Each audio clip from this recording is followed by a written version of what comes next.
नमस्कार। देश की तमाम फटाफट खबरों में आपका स्वागत है। खबरों के लिए आपसे निवेदन कि यदि आपने हमारे चैनल को सब्सक्राइब नहीं किया है तो कृपया करके आपके अपने चैनल को सब्सक्राइब करना ना भूलें। आप सब्सक्राइब करते हैं तो हमें हिम्मत होती है सही और सच्ची खबरें आप तक पहुंचाने की। तो क्या है आज बड़ी खबर? मेरा छोटा बेटा 12वीं में पढ़ता था, पार्ट टाइम जॉब करता था, उसे गोली मार थी। बता रहे हैं कि मारने वाले गायों को बचाते हैं। मेरे बच्चे को क्यों मार दिया? वो तो बहुत सीधा था। मेरे पति बीमार रहते हैं इसलिए काम नहीं कर पाते, बच्चे ही मिलकर कमाते हैं, उसी से घर चलता है। ये आर्यन मिश्रा की मां उमा मिश्रा है, जिसको हरियाणा के फरीदाबाद में 23-24 अगस्त की रात 19 साल के आर्यन को सड़क पर गोली मार दी गई। एक गोली सिर में और दूसरी सीने में मारी गई। आरोप गोरक्षकों पर है, जिन्हें आर्यन के गो तस्कर होने का शक था। उमा मिश्रा का दर्द दोहरा है। जवान बेटा नहीं रहा। पति सियानंद मिश्रा डायबिटीज के पेशेंट है।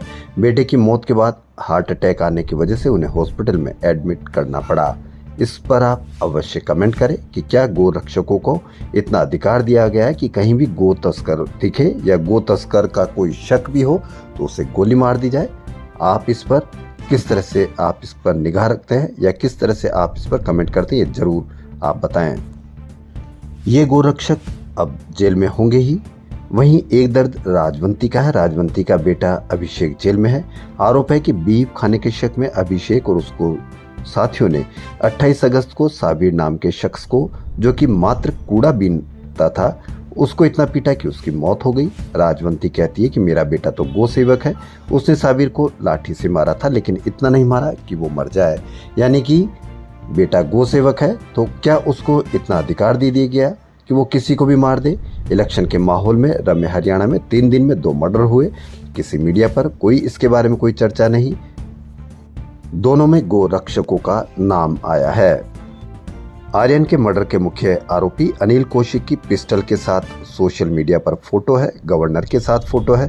विक्टिम फैमिली का आरोप है कि आरोपी रसूखदार है, इसलिए पुलिस अच्छे से जांच नहीं कर रही है। ये खबर दैनिक भास्कर की है।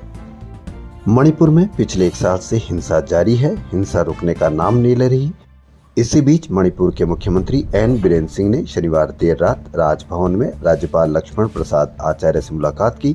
ये मीटिंग करीब 30 मिनट तक चली। मुलाकात से ठीक पहले बीरेन सिंह ने सीएम हाउस में सभी विधायकों को बुलाया था।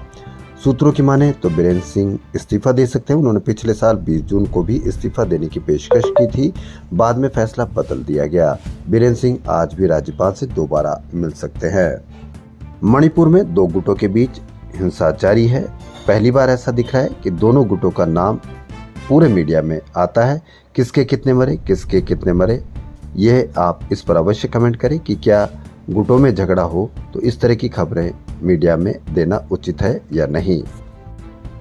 तमिलनाडु के सरकारी स्कूल में आध्यात्मिक स्पीच देने वाले स्पीकर महाविष्णु के खिलाफ केस दर्ज हो गया है। स्पीकर ने 5 सितंबर को चेन्नई के 2 स्कूलों में, सेदापेट हाई स्कूल और अशोकनगर गर्ल्स हाई स्कूल में एक स्पिरिचुअल अवेकिंग क्लास आयोजित की थी।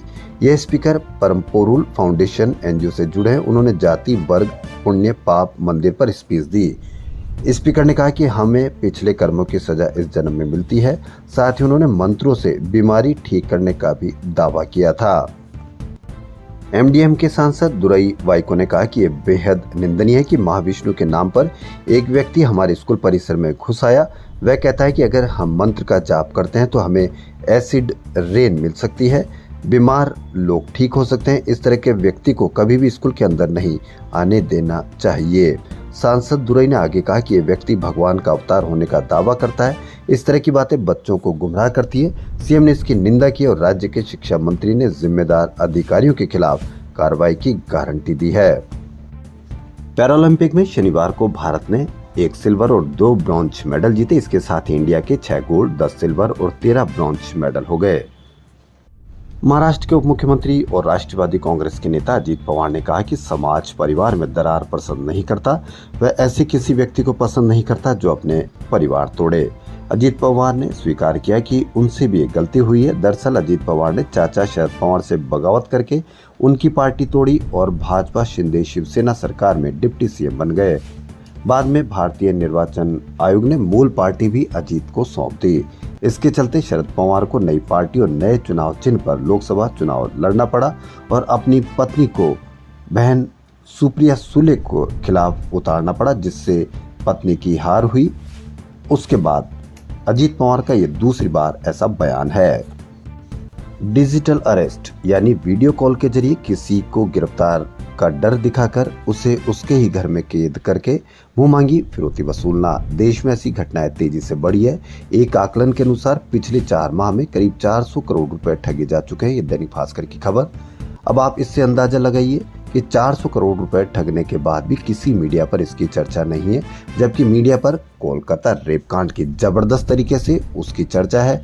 एक एक पल की खबर आपको दी जा रही है, क्योंकि कोलकाता में किसकी सरकार है, यानी ममता बनर्जी की सरकार है।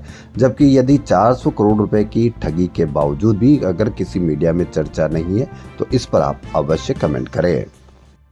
केंद्र सरकार ने निलंबित ट्रेनी आईएएस अफसर पूजा खेड़कर को तत्काल प्रभाव से बर्खास्त कर दिया है। इससे पहले दिल्ली हाई कोर्ट गुरुवार को फर्जी दस्तावेज मामले में पूजा की गिरफ्तारी पर रोक 26 सितंबर तक बढ़ा चुकी है। यूपीएससी ने इसे लेकर केस दर्ज कराया था। सवाल ये कि पूजा खेड़कर को आईएएस की सेवा में किस तरह से लिया गया, किस तरह से इनको छूट दी गई या किस तरह से, ये भी जांच का विषय है। विनेश फोगाट बजरंग पूनिया के कांग्रेस ज्वाइन करने पर कुश्ती संघ के पूर्व अध्यक्ष ब्रजभूषण शरण सिंह ने हमला किया। उन्होंने कहा कि जनवरी 2023 में जंतर मंतर पर धरना शुरू हुआ तो मैंने कहा था इसके पीछे कांग्रेस है, खासतौर पर भूपेंद्र हुड्डा, दीपेंद्र हुड्डा, राहुल गांधी और प्रियंका गांधी। ब्रजभूषण ने कहा कि विनेश ओलंपिक बेईमानी करके गई, रेलवे के रेफरी ने बेईमानी से जिताया, इसका परिणाम भगवान ने दिया, उनके साथ जो हुआ अच्छा हुआ।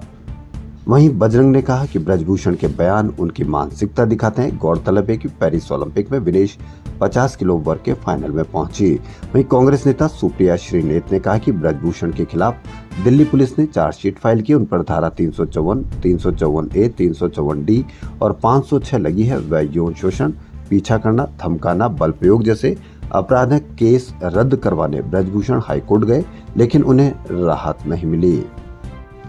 उत्तर प्रदेश के संभल में भाजपा के अनुसूचित जाति मोर्चा के नगर अध्यक्ष प्रेमपाल ने पड़ोसी की जमीन हड़पने की साजिश में खुद को गोली चलाए जाने की झूठी कहानी घड़ी।